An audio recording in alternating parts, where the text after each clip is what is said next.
Hey guys, welcome to my unique money making guide where I will be showing you 4 different unique or unknown money making methods.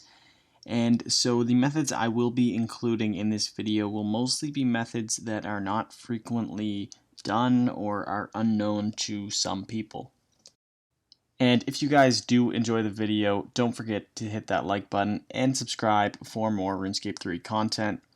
Anyway, let's get on with the video. So starting off with the first method, we have making sacred oil. And this was actually one of my go-to money-making methods when I was a mid-level player years ago. And surprisingly, it is still a pretty good money-making method and can make you up to 3 to 4 mil per hour. So in order to do this method, you will need to go to World 88, where other players will help you doing this little mini game. As for the actual requirements and recommendations, there is actually only one real requirement, which is the Shades of Morton quest. And as for the recommendations, you should have the In Aid of the Mire quest for the bank. Sorry if I pronounced that wrong. But you should also have the Dark Mire quest, and this is for the Draken's Medallion. And this is useful for its teleport to Bur de Rot, so this will help you with quicker banking trips. Also, it will help you to get here faster, just in general, to start the method. So as for the actual method or minigame, it is pretty simple, especially if there are other people helping you with it.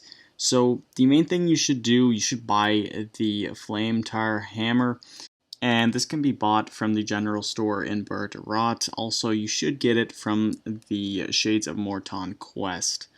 So using this hammer will help you get the Sanctity 75% faster, and essentially all you want to do is just reinforce the walls, so click on the walls around it. You can also kill the shades for Sanctity as well, and the goal here is to get up to around 70 to 80 Sanctity to finish a full inventory of olive oil. You can also buy the olive oil from the general store as well. They have a daily stock of 500, I believe. Alternatively, you can just buy it off the Grand Exchange. A Beast of Burden is also pretty useful here, so I have a pack yak filled with 14 olive oil. And so essentially that is all you really have to do for this method. If there aren't any players here, you will have to build it yourself, although it is pretty difficult if you're just the only one there. If you do need to build it, if the temple isn't already built, then you will need to go buy the supplies from the shop. So this will make it much more difficult. But the following items are used to create the temple, and they can all be bought from the general store in Bur de Rot. So for each resource, you'll get 5% built. So you want 1 timber beam or plank, 1 limestone brick, and 5 swamp paste. So all of these give 5% to the temple. But the shades around it will also be tearing down the temple. So that is why you need more than one player, because you'll need to kill the shades as well, just so you can actually maintain the temple. And that is essentially why going on World 88 is essential for this method, just because you'll have other players here usually that are building the temple with you, and it makes it just so much easier. So you just need to help reinforce the temple, and then just click on the flame in the middle to turn your olive oil into the sacred oil. Now, just quickly, I would like to show you guys where you will be banking for this method, and this is only if you have the In Aid of the Mire quest completed. And sorry, I probably did butcher that name again. But anyway, it is just south of the temple, and you should know it from the quest. It's just this little town down here. You can jump over the gate, and then the bank is sort of in the back of the town. And this is probably the quickest banking method for this method. You can also use the Draken's Medallion to teleport back. It is a little bit faster, and that is if you do have that medallion. Alternatively, you can just walk back. So moving on to the next method, we have another pretty complex method, and that is making Scentless Potions. This can make you up to 3 to 4 mil per hour. And this method does have a few steps to it, so I will be going into these shortly. The requirements for this method are 59 herb lore, and 71 Hunter, and these are only the main two requirements. So the last three are recommendations. So we have the Scroll of Cleansing, and of course this gives you a boost to actually save the ingredients when making the potion, and this is really important because these ingredients are untradeable. Also, the Modified Botanist's Mask is recommended. This gives you a 5% chance to make a duplicate potion. And then also 3 pieces of the factory outfit. This gives you a 10% chance of creating a 4-dose potion instead of a 3-dose. And this does include the Juju potions. So to obtain the factory outfit, it is just a reward from the Flash Powder Factory. And if you guys do have it, it's great. If not, that is perfectly fine. I don't have it, so it is just fine. So now we're going to move in to the actual steps for this method. So the first step is actually getting here. So as you can see on the map, this is where I am located. You can get here by teleporting to the Karamja lodestone and then just running southeast across the log and to my location right here. So next, just cross these stepping stones across the waterfall, and then you're just going to want to follow the path that I'm taking.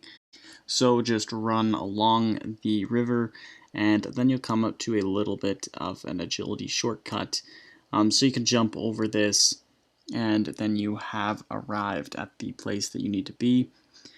So next you can just talk to the little voodoo guy and type and right click him, click build, and you're going to want to build an abandoned house, and this does cost 57k.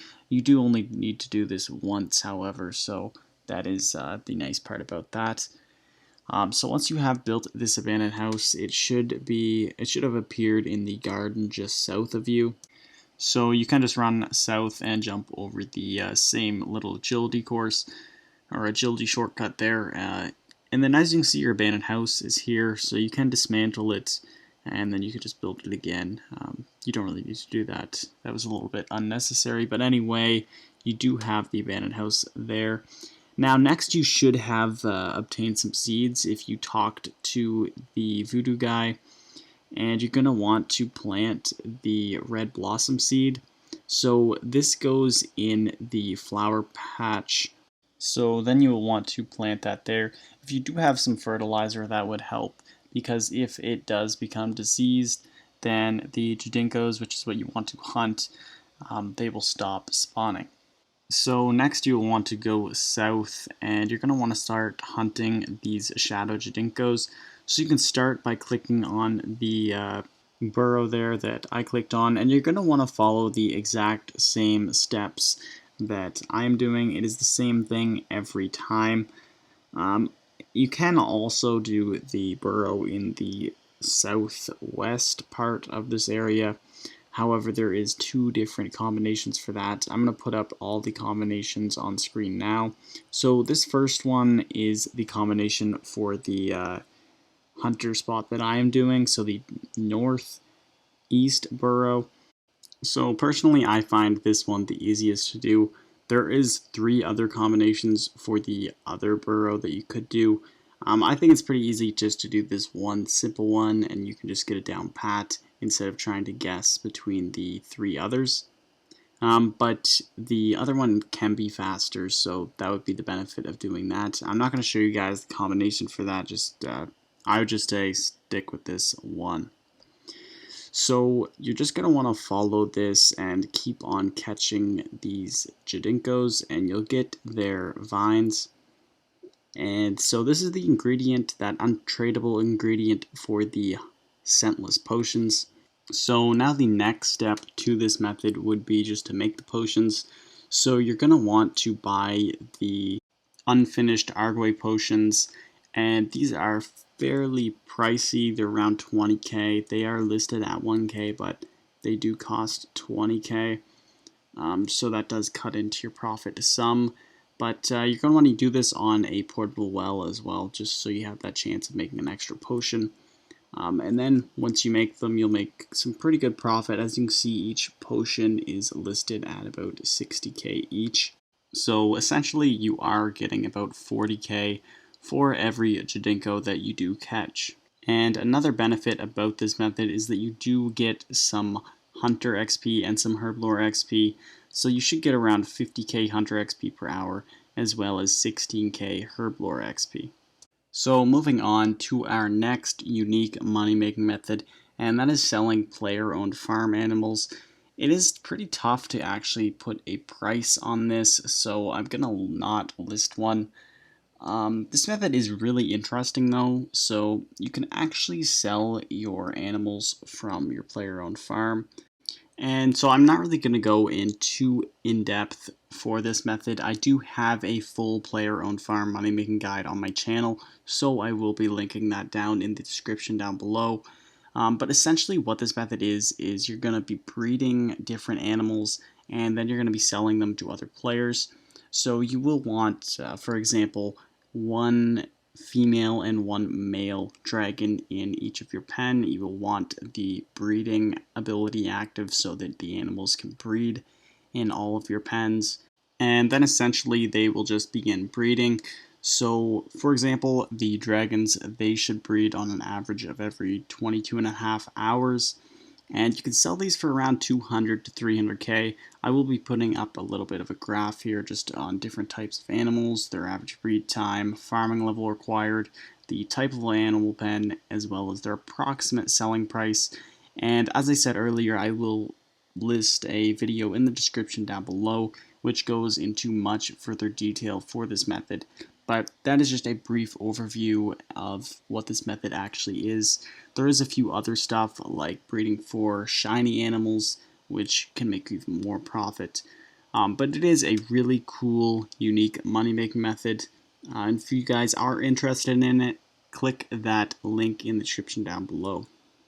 Moving on to the fourth and final unique money-making method, we have stealing cave goblin wire.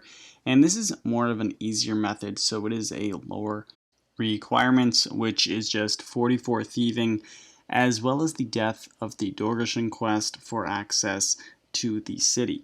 So cave goblin wire can be located in the southwest area of the city of Dorgash Khan. And it is pretty simple. You'll just want to grab the wire every time it spawns. And this wire does sell for a pretty decent amount. As you can see, it's about 3.7k, and this does vary just a little bit. But anyway, the wire should respawn every 6 seconds after being taken. So one trip of 28 full wires should take around 5 minutes. And this should be able to make you around 1 to 1.5 million GP per hour. As for the XP, you're barely getting any. You're getting around 7,000 thieving XP per hour, so definitely not good. This is more for lower level players, but it is a pretty interesting method for sure. Anyway guys, this is the last method in this video. I really hope you guys did enjoy. I really did enjoy making this video, especially doing the sacred oil method. I remember doing that method so much back when I was a mid-level player, and I don't think many people do it now, although it is a pretty good method, and I was kind of surprised about that. So that was kind of the coolest part about making this video. Let me know in the comments down below what you guys thought of this video, and also if you guys have any recommendations for future videos, feel free to comment them down below. And anyway guys, I really hope you did enjoy. And anyway, I will see you guys in the next one. Peace.